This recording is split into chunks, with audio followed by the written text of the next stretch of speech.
समय रैना को जेल में डालो, उसे बैन करो, वो अश्लील है। ऐसे कितने ही बयानों से सोशल मीडिया पटा पड़ा है। ऐसे कहने वालों में कई नेता भी शामिल है। इंडियाज गॉट टैलेंट शो में पॉडकास्टर रणवीर अलाहाबादिया के जोक पर विवाद इतना बढ़ा कि अब समय रैना के सभी पुराने चुटकुलों को अश्लीलता के सामाजिक मानकों पर तौला जा रहा है। इसमें कोई दो राय नहीं है कि समय ने मौके पर अश्लील या पॉलिटिकली इंटरेक्ट जोक्स किए हों, जिसे दर्शक या उनके फैन डार्क जोक बता रहे हैं। लेकिन सवाल है कि एक कॉमेडियन यहाँ तक पहुँचा कैसे कि देश के तमाम मीडिया संस्थानों के प्राइम टाइम शो में उसकी चर्चा हो रही है। उसको बैन करने की मांग होने लगी है। उनके बहाने डार्क ह्यूमर का तिया पांचा समझाया जा रहा है।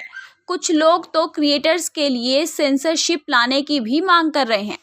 रैना के कंटेंट के साथ जो टैग सबसे पहले और सबसे ज़्यादा मजबूती से चस्पा हुआ वो था जम्मू कश्मीर। मैं तो कश्मीर से हूँ, मुझे पत्थरबाजी या पत्थर खाने का अनुभव है। समय के ऐसे चुटकुले वायरल हुए। ऐसे चुटकुले हमेशा से बहस के केंद्र में रहे। इस पर हंसने वालों और विरोध करने वालों की अपनी अपनी दलीलें हैं। बावजूद इसके जोक को पचा लिया गया। कारण ये रहा हो कि समय खुद भी जम्मू कश्मीर से ताल्लुक रखते हैं। उनका जन्म एक कश्मीरी पंडित परिवार में हुआ। समय के पिता राजेश रैना पेशे से पत्रकार हैं। वो अपने एक्स बायो में ग्रुप एडिटर लिखते हैं। 1990 के दौर में कश्मीर का माहौल ऐसा बना कि कश्मीरी पंडितों को वहां से पलायन करना पड़ा। समय रैना एक पॉडकास्टर में कहते हैं, जब मैं स्कूल में था मेरे पापा कहते थे कि कश्मीर में उस समय जो कुछ भी हुआ उसके कारण उनको वो जगह छोड़नी पड़ी, इसलिए उनकी पढ़ाई लिखाई ठीक से नहीं हुई। लेकिन वो हमेशा कहते थे कि उनको अपने बच्चों को अच्छे स्कूल में पढ़ाना है। राजेश के एक्स प्रोफाइल पर नज़र डालने पर यह समझ आता है कि वो कश्मीरी पंडितों के मामले में अभी भी जुड़े हैं और उनकी बातें करते रहते हैं। उन्होंने शुरुआती पढ़ाई लिखाई के लिए समय का एडमिशन आज के तेलंगाना की राजधानी हैदराबाद के रामदेवी पब्लिक स्कूल में कराया।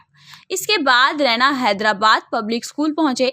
अपने स्कूल के दिनों के अनुभव की बात करते हुए समय बताते हैं, पहले मैं जिस स्कूल में था वो हैदराबाद के बिल्कुल आइसोलेट जगह पर था। रामोजी फिल्म सिटी के पास मेरा स्कूल था। वहाँ से सीधे मैं एक बड़े स्कूल में आ गया। मुझे याद है कि मेरे घर वाले बहुत मुश्किल से स्कूल की फीस का इंतज़ाम कर पाते थे। सबसे आखिरी तारीख को फीस जमा होती थी। ऐसे कई रिसर्च हैं जिनमें ये साबित किया जा चुका है कि किसी व्यक्ति का पूरा जीवन कैसा होगा ये तय होता है उसके बचपन से। बचपन के इमोशनल और मानसिक अनुभव से व्यक्ति की पर्सनैलिटी की नींव पड़ती है।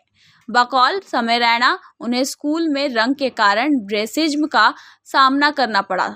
कश्मीर में पैदा हुआ एक लड़का हैदराबाद के एक स्कूल में पढ़ रहा था। समय बताते हैं कि अलग दिखने के कारण बाकी बच्चे उनको बुली किया करते थे।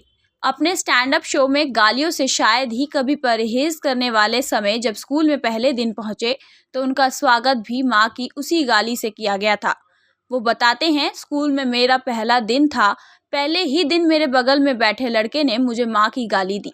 मैं अकेले बैठता था क्योंकि कोई भी मेरे साथ बैठना ही नहीं चाहता था। मेरे साथ मारपीट की जाती थी। स्कूल के बच्चों से दोस्ती करने के लिए मैंने तेलुगु सीखी। इसके बावजूद मुझे रोज ही बुली किया जाता था। धीरे धीरे कूल दिखने के लिए मैंने बुली होने पर हंसना शुरू कर दिया, लेकिन अंदर ही अंदर मैं रोता था। मैं अपनी मम्मी को भी ये सब नहीं बताता था। उनके सामने खुश दिखने की कोशिश करता था। बुली किए जाने के डर से समय अपने क्लास के बच्चों से कम ही बात करते थे। दोस्त बनाने के लिए जूनियर से बात करते समय उनके चुटकुलों सुनाते और इसके लिए वो गूगल पर एडल्ट जोक्स जैसे कीवर्ड सर्च करते थे। यहीं से कॉमेडी से एक जुड़ाव सा हो गया। आगे की पढ़ाई के लिए वो महाराष्ट्र पहुंचे। पुणे स्थित PVG college of engineering and technology course चुना, प्रिंटिंग इंजीनियरिंग। डिग्री तो ले ली लेकिन कभी खुश नहीं रहे। इसी दौरान शौकिया तौर पर ओपन माइक शुरू कर दिया।